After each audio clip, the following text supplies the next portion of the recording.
मिलकर तलो पकौड़ा, छोड़ पढ़ाई पकड़ लो कढ़ाई, मिलकर तलो पकौड़ा। अब युवाओं के सपने बिखरने लगे, करके बीटेक एमटीएस ग्रुप डी भरने लगे। न्यूज़ रैप इंडिया देखने वाले सभी दर्शकों को मेरा प्रणाम। मैं अपनी बात आज एक ट्वीट से शुरू कर रहा हूं और ये ट्वीट पढ़कर ये आपको समझ आ जाएगा कि कैसे हमारा देश जो है बदल रहा है।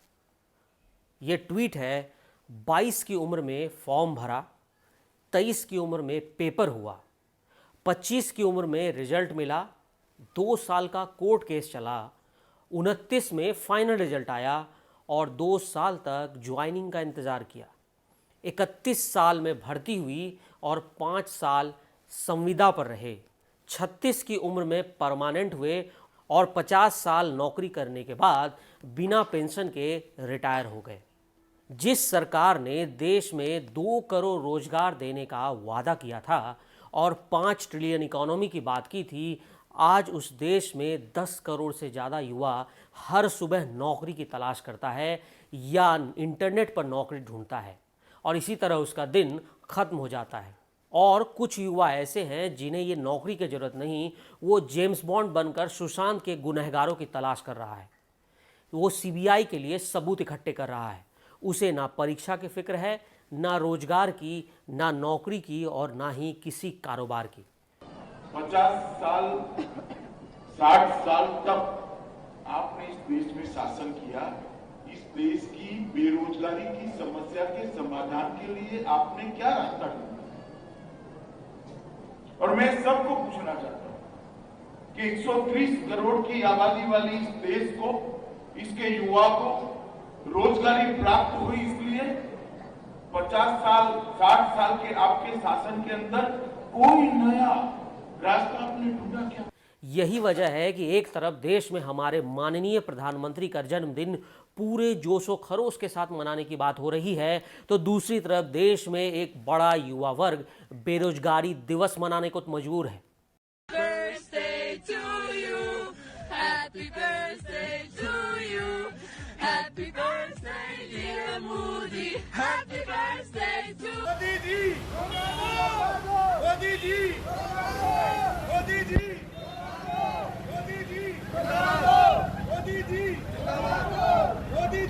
ये कहा जा रहा है कि बेरोजगार दिवस मनाने वाले ये लोग राजनीति से प्रेरित हैं। मैं मानता हूं कि ऐसा बिल्कुल नहीं है, क्योंकि आज का युवा जो देश का भविष्य है, उसे अपना भविष्य अंधकार में दिख रहा है। उसे कहीं नौकरी की कोई आस नहीं दिख रही और कोरोना महामारी को इसकी एक बड़ी वजह बताया जा रहा है। लेकिन जब हम फाइटर प्लेन रफाल की बात करते हैं तो उस समय भारत की तुलना ब्रिटेन, चीन से की जाती है, और लेकिन जब रोजगार की बात होती है तो उस समय ब्रिटेन और चीन से वो तुलना नहीं की जाती। ये नहीं बताया जाता है कि ब्रिटेन और चीन ने रोजगार को बनाए रखने के लिए ग्राउंड लेवल पर कितना काम किया, उनकी सरकार ने अपने देश के युवाओं के लिए कितना काम किया है। जो लोग मेरी इस बात से सहमत नहीं, उन्हें श्रम मंत्रालय का मैं ये आंकड़ा दिखा देता हूँ। इसके मुताबिक देश में 1 करोड़ 3 लाख लोग आज नौकरी की तलाश कर रहे हैं और देश में कुल मिलाकर यानी पूरे राज्यों को मिलाकर सिर्फ 1.25 लाख नौकरियां ही हैं। सरकार के नेशनल करियर सर्विस पोर्टल की बात करें, जहां लोगों ने नौकरी मांगी है, तो उसके मुताबिक पश्चिम बंगाल में 23,61,000 लोगों ने पोर्टल पर नौकरी के लिए रजिस्ट्रेशन करवाया है। नौकरी की जरूरत के मामले में यूपी दूसरे नंबर पर है। यहाँ 14.5 लाख लोगों ने नौकरी की तलाश के लिए पोर्टल पर रजिस्ट्रेशन कराया। तीसरे नंबर पर महाराष्ट्र है, जहाँ 13.5 लाख लोग। चौथे नंबर पर बिहार है, जहाँ हाल में चुनाव होने वाले हैं। यहाँ करीबन 12.5 लाख लोगों ने नौकरी के लिए पोर्टल पर रजिस्ट्रेशन करवाया। अब देखिए, उत्तर प्रदेश में ग्रुप बी और ग्रुप सी की नौकरियों के लिए संविदा पर भर्ती की जाएगी, यानी वहाँ पहले भर्ती निकाली जाएगी, लोगों का सिलेक्शन होगा, फिर 5 साल के कॉन्ट्रैक्ट पर उन्हें रखा जाएगा और हर 5 साल में हर 6 महीने पर एक टेस्ट लिया जाएगा, जिसमें अगर 60% अंक नहीं लाए तो उन्हें सेवा से बाहर कर दिया जाएगा। आखिर ये सवाल कोई सरकार से क्यों नहीं पूछता कि उन विधायकों को क्यों नहीं कॉन्ट्रैक्ट पर रख लिया जाता? आखिर क्यों उन विधायकों का कामकाज का रिपोर्ट कार्ड क्यों नहीं बनाया जाता कि अगर वो 5 साल तक या 3 साल तक बेहतर काम ना करें तो उनका कॉन्ट्रैक्ट रद्द हो जाए और उन्हें विधायकी से हटा दिया जाए? क्या हमारे देश में ऐसा कोई कानून आ सकता है? नहीं।